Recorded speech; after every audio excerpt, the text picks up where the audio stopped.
Olá, gente! Tô aqui mais uma vez. Hoje eu quero falar com vocês sobre o poder da palavra. E a gente sabe que todas as coisas foram feitas pela palavra do Senhor, né? O Senhor falou e tudo foi feito. Ele disse: haja luz. Então, desde o começo da Bíblia, a gente entende que a palavra ela tem muito poder. E não somente a palavra de Deus tem poder, mas a nossa palavra tem poder, porque o Senhor nos fez a sua imagem e semelhança. Então a nossa palavra também tem o poder de criar, tem o poder de fazer as coisas acontecer, tanto coisas boas quanto coisas ruins. Então vamos para a palavra.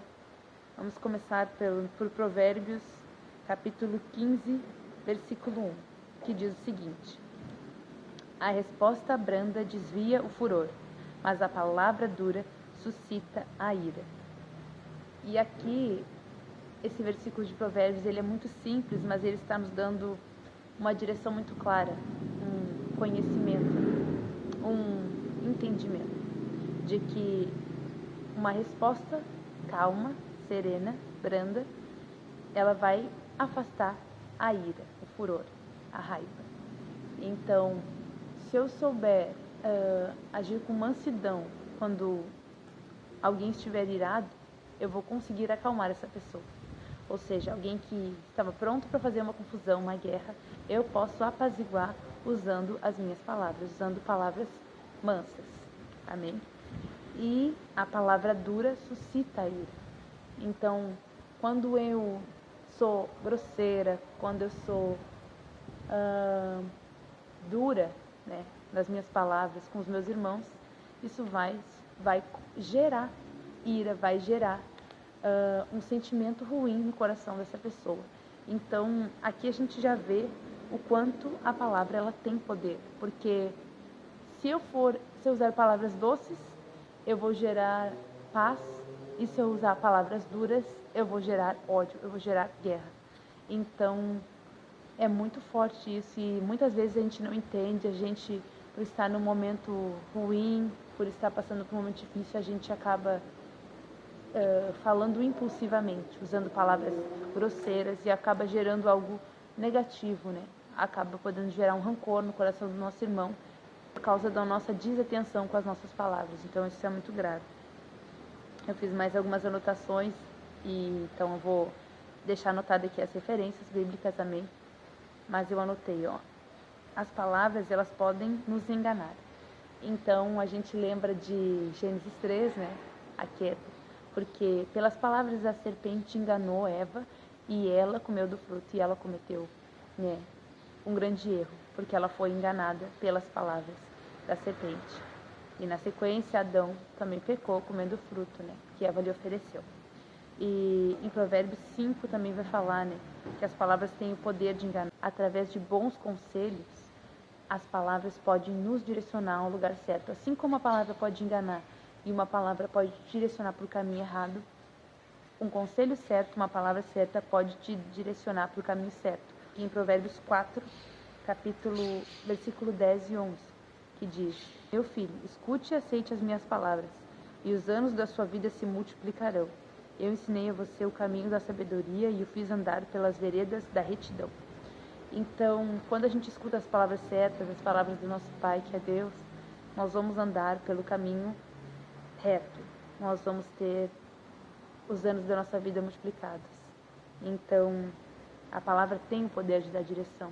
E muitas vezes o Senhor quer nos usar para dar uma direção correta para alguém e nós ficamos com medo de falar. Nós ficamos com medo de direcionar a pessoa pelo caminho certo, porque muitas vezes a pessoa está indo para o caminho errado e é o que ela quer fazer. Ela está totalmente tranquila, porque ela está escolhendo o caminho errado e às vezes a gente fica com medo de direcionar o caminho certo, né? Então é muito importante que a gente também, né, entenda da parte de Deus quando nós devemos direcionar as pessoas ao caminho correto. Amém? A palavra também tem o poder de nos proteger, como diz aqui em Provérbios 14, 3, que na boca do tolo está a vara, para sua própria soberba, mas os lábios dos sábios o protegerão. Ou seja, quando a gente sabe a hora certa de falar e de não falar, a gente está seguro, né? Porque quando a gente, por exemplo, tenta se intrometer numa briga que não é nossa, uma briga que não é pra gente entrar, a gente vai entrar e vai acabar se dando mal, vai acabar apanhando, vai acabar gerando um atrito, entrando numa confusão que não era para ser nossa. Mas quando a gente sabe o momento de se calar, a gente se protege, né? A gente protege de entrar num conflito e a gente também protege a nossa paz, né? E a paz dos outros. Em Provérbios 16, no versículo 24, vai dizer também o poder das palavras para curar, né? As palavras agradáveis são como favo de mel, doces para a alma e remédio para o corpo. Então, a nossa palavra, ela literalmente pode curar, né? Ela vai ser um remédio para o corpo, ó, doce para a alma e um remédio para o corpo. Imagina a gente conseguir usar nossas palavras de forma tão sábia, tão correta, que as pessoas que nos ouvem vão dizer que nossas palavras são doces como um favo de mel, que elas curam. Imagina, gente, isso é maravilhoso, né?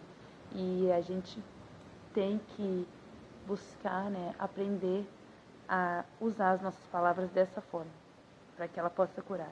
E, finalmente, a palavra, ela deve ser verdadeira, porque em João, né, nós aprendemos que Jesus é o verbo, ele é a palavra, e ele é o caminho, ele é a vida, ele é a verdade. E somente através dele nós temos a liberdade, né? Porque a verdade nos libertará. E se nós queremos dizer que de fato somos discípulos de Cristo, de fato somos cristãos, a nossa palavra ela tem que ser verdadeira. Nós não podemos permitir que o inimigo nos use para espalhar mentiras, para espalhar contenda e divisão. Mas nós temos que falar a verdade, porque se nós mentimos, então Cristo não está em nós. Nós temos a coragem, né, de proclamar palavras que são mentirosas. Cristo não está em nós, porque Cristo é a verdadeira verdade, né? Ele é a verdade. Então, não faria nenhum sentido.